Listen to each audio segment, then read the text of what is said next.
Olá, meus amigos, aqui é o Marcelo no canal Você e Deus.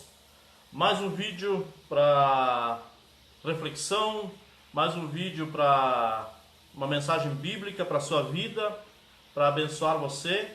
Antes de entrar no assunto propriamente dito, eu quero fazer um pedido aqui no início desse vídeo, para que você deixe o teu likezinho já no nosso vídeo.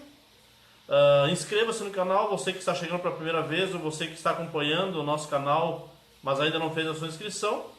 E compartilhe este vídeo e os outros que você tem assistido com o máximo de pessoas possíveis que você conhece. E se você tem gostado dos vídeos e tem edificado a tua vida, nos ajude a anunciar o Evangelho a quantos nós pudermos. E você é uma ferramenta muito essencial na nossa apresentação desses vídeos, tá? Muito bem, vamos falar nesse vídeo a respeito da identidade espiritual. Você, não sei qual é a idade de você que está assistindo esse vídeo, mas provavelmente quem está assistindo aqui, a maioria deve ter a sua identidade, o seu RG, né? Para que serve a identidade? Para que serve o RG? Ele serve para identificar você, se você for num comércio, se você for viajar, aonde você for, que for necessária a apresentação de um documento, o RG ele identifica para as pessoas quem é você, para a entidade, né, quem é você. Você sabia que nós temos também uma identidade espiritual? Ela não pode ser vista, né, da maneira física como um documento, mas ela no mundo espiritual e numa questão prática, ela funciona, ela vale para nós, tá? Ela vale. Para isso, eu vou me basear em Efésios capítulo 1, versículos 1 a 14. A versão que eu tenho desse texto bíblico é a nova versão internacional. Tá? Eu não vou ler o texto para não ficar muito longo o vídeo. E você pode acompanhar na sua casa. Mas o primeiro capítulo dessa carta aos Efésios aqui, que o apóstolo Paulo escreveu, ela mostra claramente qual é a nossa identidade, né, espiritual, ou chamada também identidade em Cristo. Então no versículo 1, versículo 2, Paulo inicia a carta se apresentando como apóstolo. Lá no versículo 1 ele diz: ó, Paulo, apóstolo de Cristo Jesus, pela vontade de Deus. No versículo 1 ainda ele dedica a carta para os irmãos que estavam na igreja de Éfeso, que era uma cidade. Então ele declara lá: aos santos e fiéis em Cristo Jesus que estão em Éfeso. E no versículo 2 ele faz a saudação típica daquela época, né, entre os cristãos, que era graça e paz. Para quem não sabe, havia dois grupos na igreja, né, de judeus e de gentios. Então, os gentios geralmente vinha do mundo helenístico, né, do mundo grego. E então eles tinham uma saudação que era a graça, tá? E no mundo judeu, então, havia o shalom, que era a paz. Então Paulo se apresenta e saúda a igreja, aquele grupo de cristãos da cidade, né, dizendo a vocês graça e paz. Então ele estava cumprimentando os dois grupos que haviam na igreja, da parte de Deus, nosso Pai, e do Senhor Jesus Cristo. Então essa é a introdução da carta do apóstolo Paulo aos Efésios. A partir do versículo 3 ao 14, nós temos ali então Paulo começando a explanar para os irmãos quem eram eles, que identidades eles tinham a partir do momento em que eles aceitaram a Jesus como Senhor e Salvador. Quem eram eles no mundo espiritual? Quem eram eles a partir daquele momento? Então Paulo começa a esboçar ali, botar uma sequência de como a gente poderia identificar, como eles poderiam se identificar, aliás, né, como tendo uma identidade espiritual a partir daquele momento.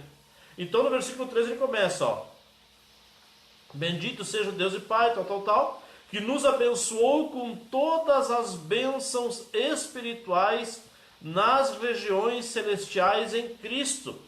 Então Paulo começa declarando para a igreja de Éfeso que eles eram abençoados com todas as bênçãos espirituais, ou seja, eles eram participantes de tudo aquilo que Deus teria de promessa, né, para os cristãos na terra e também no mundo espiritual, no mundo celestial, né, no céu. Aí no versículo 4 e 11, Paulo destaca lá que aqueles irmãos eles eram escolhidos, eles eram eleitos. Olha o que diz o texto. Porque Deus nos escolheu nele antes da criação do mundo para sermos santos e irrepreensíveis em sua presença. Nele fomos também escolhidos, tendo sido predestinados conforme o plano daquele que faz todas as coisas segundo o propósito da sua vontade. Também está em Romanos 8, 28. Tá? Então Paulo aqui destaca que eles haviam sido escolhidos por Deus, eleitos por Deus para a vida eterna, para a salvação. E aí Deus então enviou o seu Espírito através, de algum servo ou serva sua para anunciar para eles o Evangelho. Eles ouviram, eles creram, eles aceitaram, então eles passaram a fazer parte da salvação em Jesus. O texto também nos ensina que eles foram chamados de santos irrepreensíveis. O que seria uma pessoa santa? Tá? Santo seria uma pessoa separada e dedicada a Deus, servindo com o seu tempo, talento e seus tesouros. Então, quando nós olhamos a Bíblia, o significado, principalmente no Novo Testamento, dos santos, era aquela pessoa separada, aquela pessoa que se consagrava, aquela pessoa que buscava servir a Deus em pensamentos, palavras e atitudes. Eram pessoas 100% corretas? Não, tinham as suas dificuldades, tinham as suas lutas, tinham os seus combates por dentro e lutas por fora, tinham. Mas eram pessoas que tinham um temor, eram pessoas que desejavam servir a Deus de todo o seu coração, procuravam conhecer a palavra de Deus e procuravam viver, aplicar no seu dia a dia a palavra de Deus dentro de casa, no seu casamento, no seu relacionamento com os filhos, no seu trabalho, aonde ele estivesse, ele procurava ser. Então essa era uma pessoa santa, uma pessoa separada.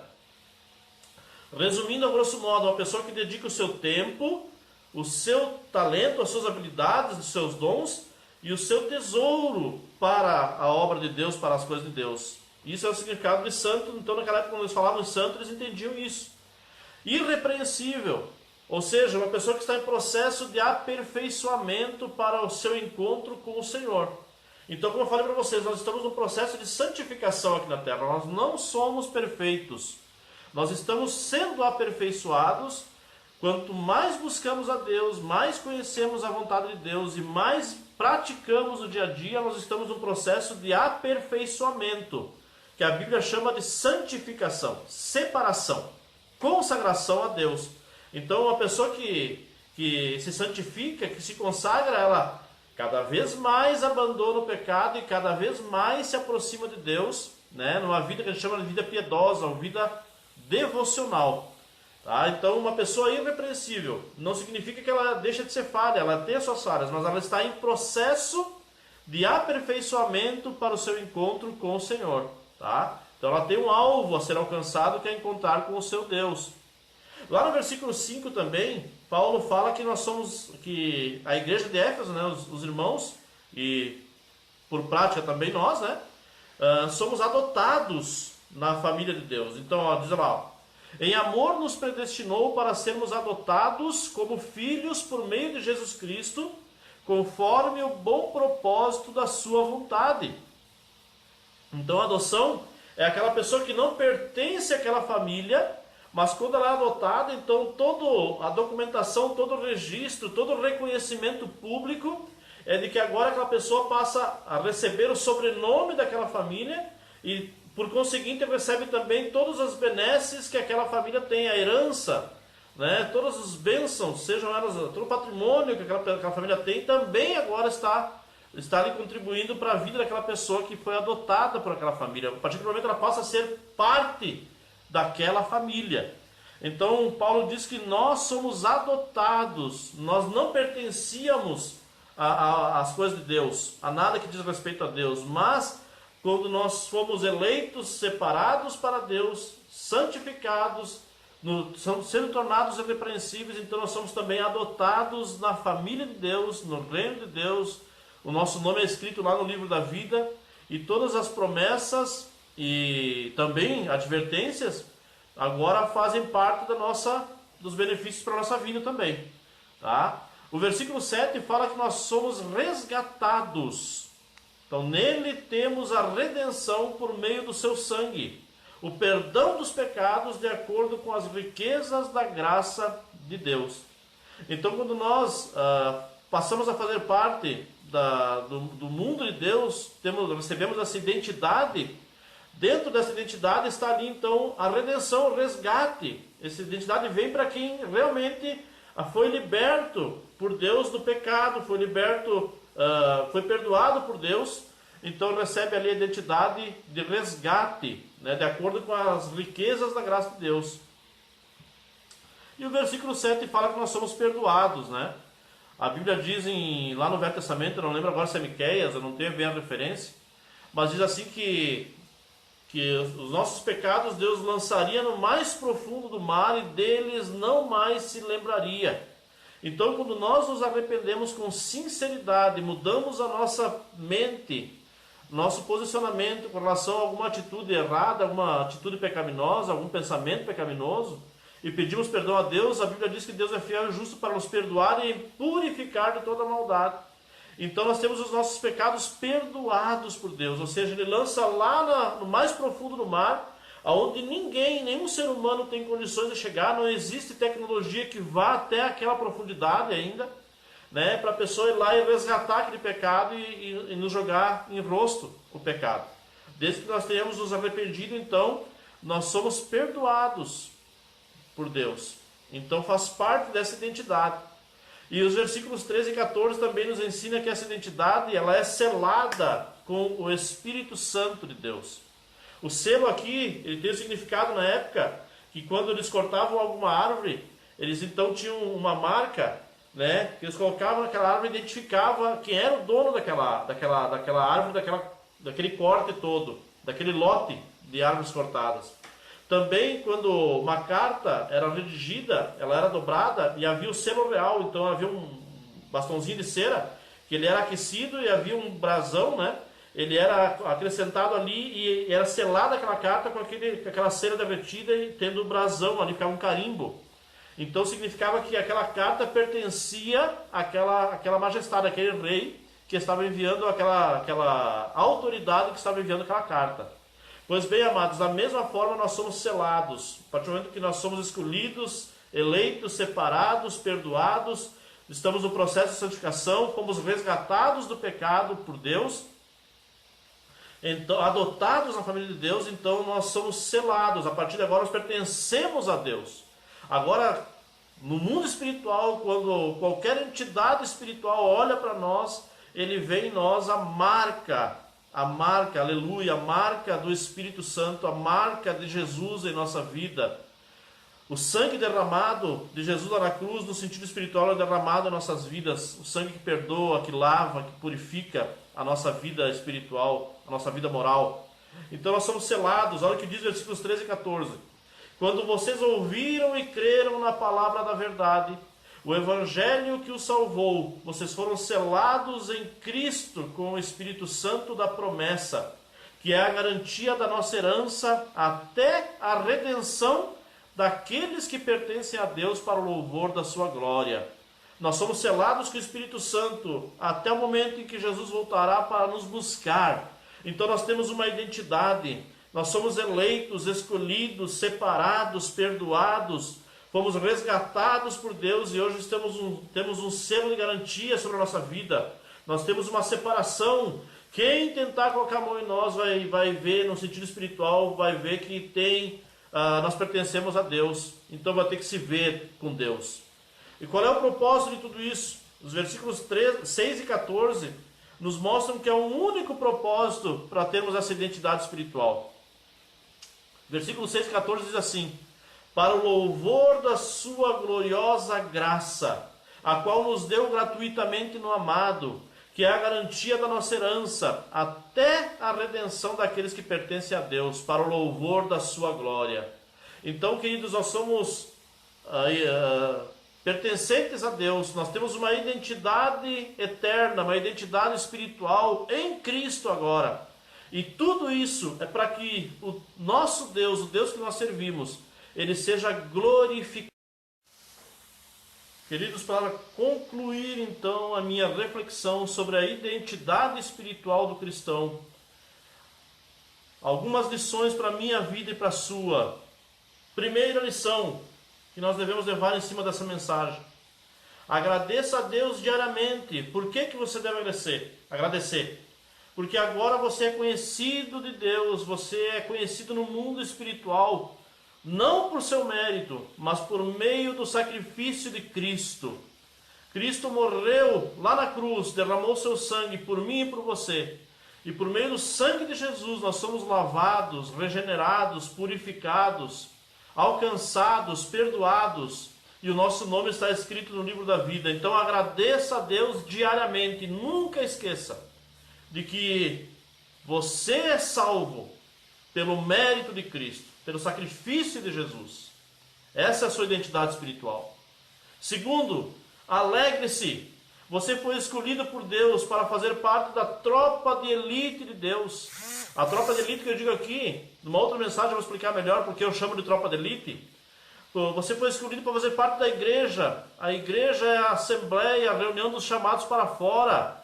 Então você faz parte da igreja, daquela que vai subir com Jesus, que Jesus virá buscar. Então você deve se alegrar, você foi escolhido para fazer parte. Você é um soldado de elite desse exército, que é a igreja de Cristo. Alegre-se. Também, terceira lição, nós devemos andar juntos, nós devemos estar juntos. Paulo escreveu a carta aos Efésios para uma igreja, para uma comunidade de fiéis locais, de uma cidade. Então, a Bíblia diz em Hebreus 10, 24 e 25 que nós não devemos nos afastar das reuniões, nos afastar do congregar-se, nós temos que estar juntos. Então, procure uma igreja para congregar. Pertença de fato à família de Deus, pois você foi adotado por Deus agora, para fazer parte dessa família. Você tem todos os direitos de filho garantidos. Então envolva-se com a igreja. A igreja, ela precisa que você esteja junto lá. Você é aquele tijolinho lá na parede, no sentido espiritual falando, você faz parte dessa construção, dessa edificação que é a igreja de Cristo. Com certeza, os teus talentos, os teus dons, eles estão lá te esperando para você. A igreja está te esperando para você fazer parte. Fazer a tua parte na obra de Deus através da igreja. E por último, louve a Deus com grande entusiasmo, pois para isso você foi chamado.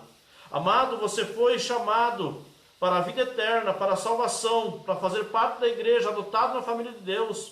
Você deve se congregar, por quê? Porque você foi chamado para a glória de Deus. Nós somos chamados para a glória de Deus. Então louve a Deus com grande alegria, com grande exultação, com grande entusiasmo, pois para isso é que nós somos chamados.